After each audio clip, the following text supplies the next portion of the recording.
Aida na hao di ngada na kamra kahi kun mato ni to suwa matam tu ngau di matam adu di kalau sawi macam sing aja apa bagi apa mana dah ayo matagi pung mapan makai mapan terata apa matam juga kalau satri day school satri kalau pun yang macam yang masih pada masih usia isai yang meleng tu sinju macam untuk yang lebih dah kere mama mana masih kerja apa na loy he kami ni canda berkuih dah kuih dah semana kami ni canda bas allergy में तो बदो युगी खामेंगा फजरी फजरी दो बुबु कलावी ने बांध लगी पपन मौसिंग है माना आरांगी दु नहांगी दु ने हनी कुंतरेट के पांबी ने करी उमा हम दारिन मसीदी ब्रेकफास्ट है चाहो थोंगे इचोई प्रोपदुरा अंदे मनों मुसीबने इचेना प्रोपदो दो इमाने ना आंगरांग पोखले अदोदो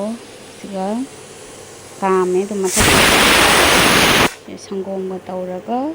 चिनी हापगा ब्रेकफास्ट की संगोम बुदी कनोगी होय ड्राई फ्रूट्स अमा म तौना थखरेबा अदो से खरा चानिंगना दम लेरकपा चाहोजे खतंग चागेना गैस गुली ससले मफुनी मकुत लाकोदे तारे अगाम फंगले दुई चाहूजे हम फजरे पूरा चप चारे खरा लेना ना का बदो सोयरे इस फजरे नमजु नुसिरे फजन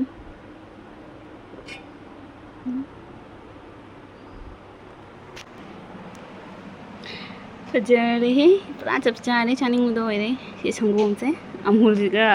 अनगो चिली जिगा तौरगा तुम चादो नि आगी से चानिंग बगी हेजल लगा चार लगे है ना थालो रे बोपा लो tinggal juta nih अजी पापा ना का है ना थारे रमी ने मरी मंगा तरु तरेट कुंतरेट के पांबी ने करी उमा हम दारिन आ अलैब मसादो लेरपगी मसादो जुंझलिरो गेली नंग फोन चलो सोन चला कनु न लागते है ना का थालो रे पा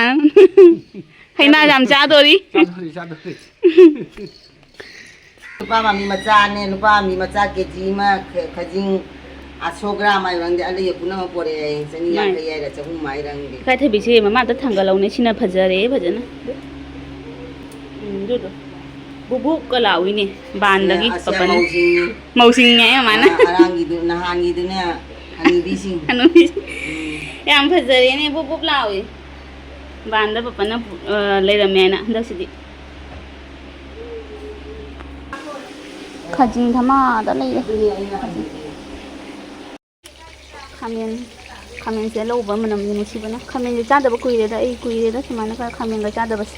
एलर्जी म तौबदो युगी खामेन गा ने चा दे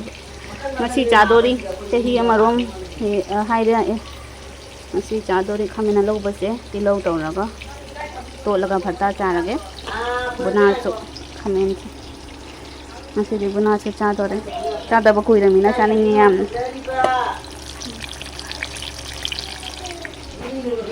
लोयनी मथम हौरगा लोयन ma khangi ba lore थरोई सु लेरे से मैं अमा छप्पो हाय पापा ना तुम दंगे नुथिन दा नुधांग चाने आइदी ha mai endo ma ngore mai di terima jana ma kami na tani ni mura kami na de yang kata ha labla ini labla dintang mura tani ni ya tahu moi na ho na hai ni tani ni tahu moi horo di hao bani sa tai ni ga ado ja mo ya ni di mun pajare kamu sudah dulu yang pajare oh ada pada ko ini bikin terus ya itu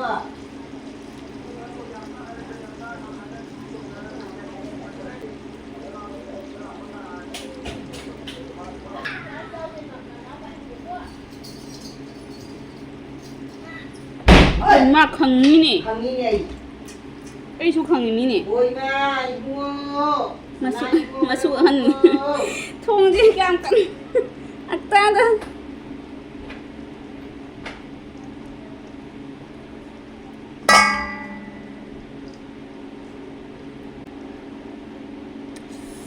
फजरी मरो तेकपसु लौरनी तिलौ सुजलनी दुगा मेत्तोनी हमें बनासु लोरे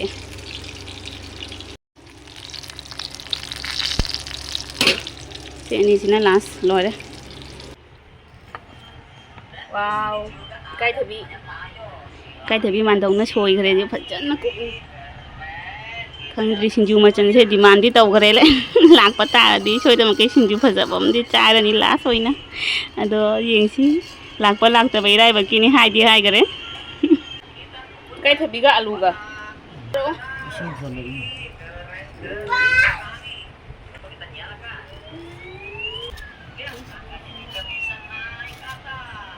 चाहुदो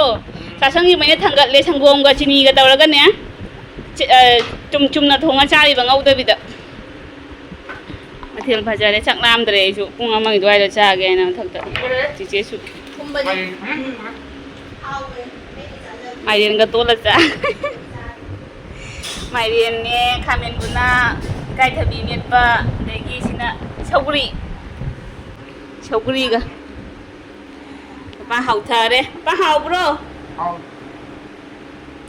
आई संगी चिचे ना पुखपिलगे मोयने कनाम से लेते ने पकांगु आई चाहू जागे मिना लामद्रे पुंग अमगी दोय तो कोइना चारगे से असिंग हाय कन तौबदो तयारी तौ थम्मे चानिंग दो जा माना पुंग क्या लागतोइनो पुंग अमा दोय लानी मा पुंग अमा तार सारे पारो कोने एक लानी मा होइने अंदुगी चाकसे लामद्रे बाइसु अना हामुसु तवी चानिंगदना चाबदा खितंग लौरे दुगैगी हुक्चन बंगमदना दुम लेरे होरेन ने खरा लामदिने हाउदोबा चानिंगबदो हजि तियमबो लामदमिना चाजाररोयना नुसा साबनिना मये खुसियंग अमा पाचाइ यंग मये सियंगदो यंग YouTube तंगा सेना खंतिनो लेजपा YouTube ता कई लेइबा केनो दने ओरिएंटल मुकी होना है मोगी YouTube में कोई येंगे जुमदा हैना लेलो लेरे कनो हाइबदो वीडियो रिकॉर्डिंग दना ngang nong दना है जोली नि बिन हाइबे अमदुगो वीडियो रिकॉर्डिंग ता हाइनो हाइरिबा मोइना अमदुना हाइ दे मोय मंगी ने YouTube अकोने येंगे हे मी जामब्रा हंगाई बने मोय अगने जाना पे मना मसिंग जोलिबा इने सिंग खोय वीडियो येंगिने येंगी मी खोय अमने आई दी उदेने हाइरिबा अमन जो आइने हाइना लो जे हाइरे मोय YouTube ने कोन येंगी के नुंगाय लाना दनी हाउब्रा बा नुसा साबने सौगुरी रो हाउरमनी हैना रो सौगुरी रो मचुदो इने सौगुरी मानिबा सौगुरी सौगुरी फुले द काय थबिसे मानदौना तोत्पीरे माइरेन अमा ngौरे खामेन गे आइगिदि खामेन कुइरेना चही मरम चारक्तमिना लौबसु लौसले हरेन लौबसे मचिदा खतंग तोला चागे हाइ हाइदा कदरो द हाइदो खंगीबा अरे खोंगामबा सेंबा मथौ दाबा गेस का हनबे मत करे गेट कुली चाबा त मथौ दाउ नुति गेट कुली खोंगामबा क्रामजे अहुम जिरे तंग कंपलसरी चारम पुक सपना कंगले दी करबा कंगी मबुक कर लिवर के तपको को पटी लिवर है अदुनी मनी मबुक सिजन दे नि दुनी मेरा में चाव हाइरी बा थाउ चानो दू थकनो मसिन पटी लिवर के ना अदगी का के बिया दबा ai ku phला ge ta tam na ba do ro haji chim biya do ba ma lu jari nge de ka phla ni na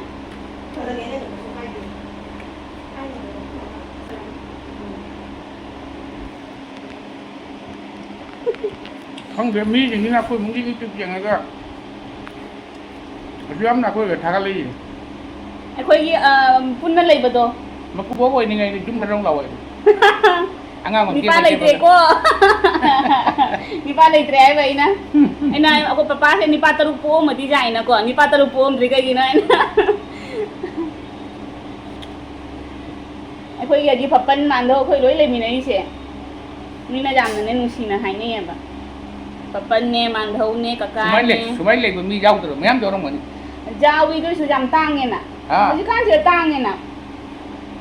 ꯍꯧꯖꯤꯛꯀꯥꯟꯁꯤꯒ ꯀꯩ ꯍꯥꯏꯒꯦ ꯑꯩꯈꯣꯏꯒꯤ ꯄꯄꯥꯒꯤ ꯃꯆꯤꯟ ꯃꯅꯥꯎꯒꯨꯝꯕ ꯅꯠꯇ꯭ꯔꯒ ꯃꯀꯨꯕꯣꯛꯀꯤ ꯃꯆꯤꯟ ꯃꯅꯥꯎꯒꯨꯝꯕ ꯂꯩꯅꯗ꯭ꯔꯅꯦ ꯑꯗꯨꯁꯤꯡꯐꯥꯎꯗ ꯄꯨꯅꯗ꯭ꯔꯦꯗꯅ ꯂꯩꯅꯗꯕꯅꯁꯨ ꯀꯥꯡꯕꯨꯅꯤ ꯍꯥꯏꯗꯤ ꯑꯍꯟꯒꯤ ꯄꯨꯟꯕꯩ ꯂꯩꯅꯕꯗꯣ ꯋꯥꯠꯂꯦꯗꯅ ꯃꯆꯤꯟ ꯃꯅꯥꯎꯕꯨꯗꯤ ꯑꯗꯨꯝ ꯄꯨꯟꯕ ꯑꯗꯨꯝ ꯌꯥꯎꯅꯔꯤꯗ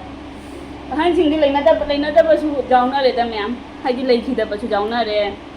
ꯑꯩꯈꯣꯏꯅ ꯂꯣꯏ ꯂꯩꯔꯤ ꯄꯄꯥꯒꯤ ꯃꯆꯤꯟ ꯃꯅꯥꯎ ꯑꯍꯨꯝꯃꯛꯁꯨ ꯂꯩꯔꯤ ꯑꯩꯈꯣꯏ ꯅꯤꯄꯥꯒꯤꯁꯨ ꯃꯆꯤꯟ ꯃꯅꯥꯎ ꯂꯣꯏꯅ ꯑꯍꯨꯝ ꯅꯤꯄꯥ ꯉꯥꯛꯇꯅꯤ ꯄꯄꯥꯒꯤ ꯃꯆꯤꯟ ꯃꯅꯥꯎꯗꯗꯤ ꯅꯨꯄꯤ ꯌꯥꯎꯏ ꯑꯩꯈꯣꯏ ꯏꯅꯦ ꯑꯍꯨꯝꯒ ꯌꯥꯎꯏ ꯆꯥꯛ ꯈꯔ ꯍꯥꯞꯄꯒꯦ ꯆꯥꯛ ꯈꯔ ꯍꯥꯞꯄꯒꯦ Đúng rồi. ꯃꯥꯏꯔꯦꯟꯒ ꯇꯣꯠꯅ ꯆꯥꯔꯦ ꯃꯥꯏꯔꯦꯟꯗꯨ ꯌꯥꯝ ꯍꯥꯎꯕ꯭ꯔꯣ Hào đi. ꯍꯥꯎꯏ ꯅꯠꯇ꯭ꯔꯥ ꯃꯃꯥꯡꯗ Mấy cái ꯆꯥꯕꯗꯁꯨ kia, ꯍꯥꯎꯏ cái lấy về cáp lấy rồi ạ. Rồi púp lầu ấm lấy rồi nè. Púp lầu ấm lấy púp lầu lấy rồi púp lầu nên mà đây nó hào đi. Cái là anh ấy mà cáp lấy đi. มะนุ่งคุณแบบตุกๆเหล่าแบบนั้นนะ Mà nó phun lên rồi nè. ตัวน่ะหาวอยู่ โอ้โหไอ้กาคันเล็บปะมาบ่ามันจะดีแล้วก็ใช่แล้วก็ตกไปแล้วก็ไม่มานี่ใช่ดัง rồi ba cha lại quân thua nhưng mà ba mà tụi ta không được cha thì không ai về man đâu chắc cha rồi man đâu cha rồi sao wali ba itu laundry mà thật tôi là phục khởi đấy cha có rồi papa cha ôn nhảy rồi cái nhảy nó Chẳng rồi. là rồi man đâu mang xí lâm lapi ada cái hai đó ada side Đó là Bunda utang kan yang lak ko handa ko. Kontra puchang bado mama osu gas kine chatle balambi da phungna na ma lahau do da khang de hidak to Ang na ba ne? phungna dri haji ti ai ga su phungna dri paw mama ga phungna re do ma ha ma da thabaki lang nga tang le taw ke ra taw re ba lambi da phungna ba ja hidak ka le ba nga hidak ka loin le re. Hidak nga ma chalu bado da hidak ko lambi dei dum pura ma ne Kari? lambi dei dum hidak ko pura ma le ba ngarang halak pa da ne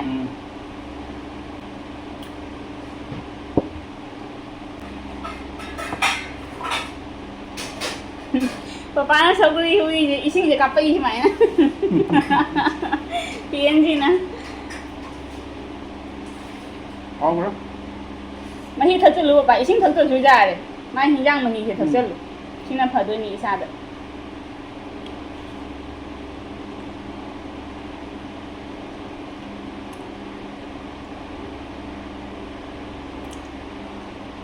Kau papa lagi mau bangun itu deh. Hả? Apa? Tadi? Papa lagi mau bangun itu deh bang sih. Papa cari loi deh kita ngai itu papa mau bang tau thare nggak sih? Kita ngai. Back camera ni sih, namun back camera ni. Memang itu na meninda, memang tadi. Hanak thare ngam cara catori. Kang hoi catori aram ba. Hayang Nggak girum. macam marang kain thok le. Hayang girum mapakan ni ka lera kan ya. Dan nó itu farm gitu, farm gitu rum plate tuh ada, rum thong chan ni lah. Hay na da phút la ko tugar pa da. Hay na da khoi gi chabi to na hamu ma cha kan, rum thugai da chabi. Adu ba mina hay na ga rum ngom mo chana dri ai da mina comment da. Hau ni. Mo se tau ra jeng ni ka hay na da thi ba ni ba, mamang chahi da. Ko se ri pam nei ne khoi da. Au da dhol mi che. Ahau ko po sing che. Nimi tarani thakai ma kun ni ne. Adum marak ta phangye man hamu uyen phangba do na ngamoi du su ngamoi kheti ma chakhare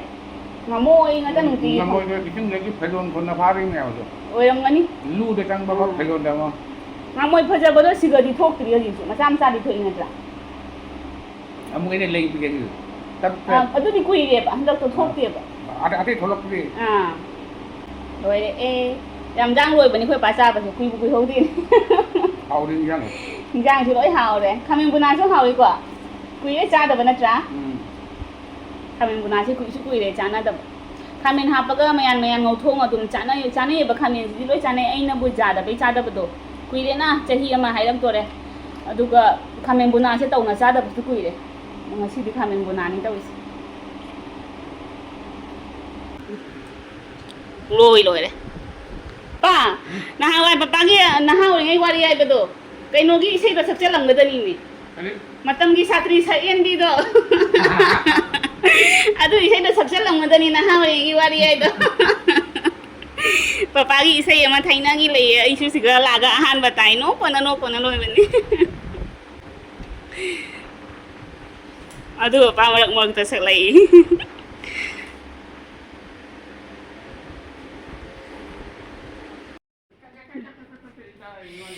ꯑꯩꯈꯣꯏ ꯅꯨꯡꯁꯥ ꯁꯥꯗꯤ ꯈꯨꯠꯁꯥꯁꯦ ꯌꯦꯡꯉꯨ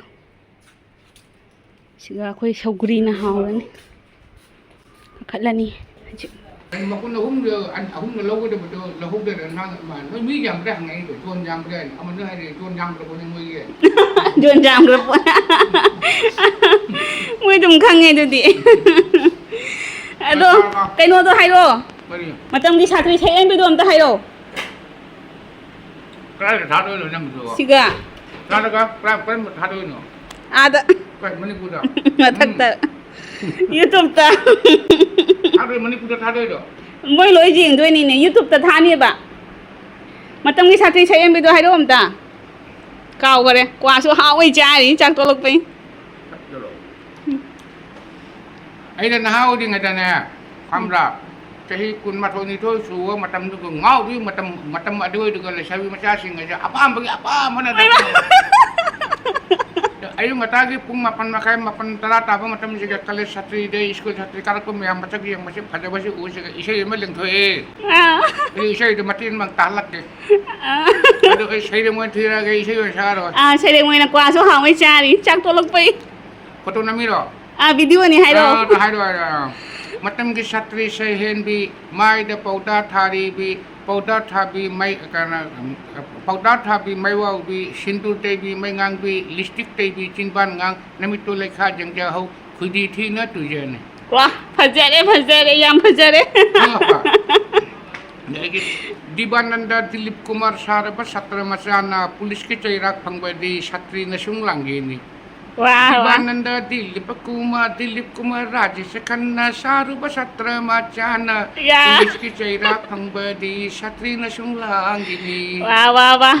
Fazare Yang Fazare Masih hari khangye Papai wari si gadum lai kare Bye bye Loisale si gadum Sijam Kiyam Kai Chowun Kae Ba Khara Sangye Bayam Sumuka aga dugai mama ta sinbiri khara sai chawbado sudo paini kuru tai se ena sudo eba sudo ka kana tawini jani thaina gi machine ni se mama na haita su thori se mama thori ai gadra du chilli se haita mama thori se kena tawna tara gane chilli ni chilla sem ga tawri chen ga yawi maternity medical gown soi ba jai ma soi ba jai loina lama duga pura khaibok oi handre haiba wani khaibok to ani khagai gi gudam pana tu na lai bani na ngai te na khaibok to ti oi dia tung da so kha ko na kena ba yana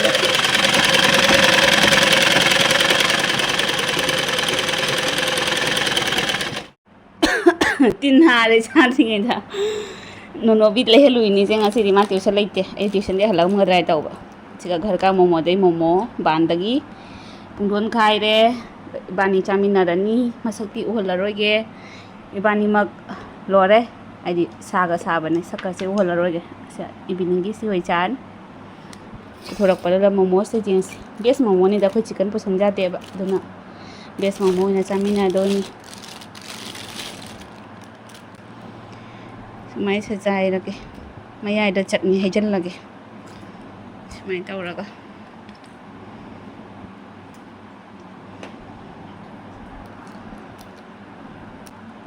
Tết mà khai ta được chắc là mấy mà sự thiên này nên nó bị sẽ Tết mà khai được tuition hay lấy ngày xưa chỉ mà Wednesday nó hamuk thì hai cái mấy nó cao và mà Wednesday tuition lấy test.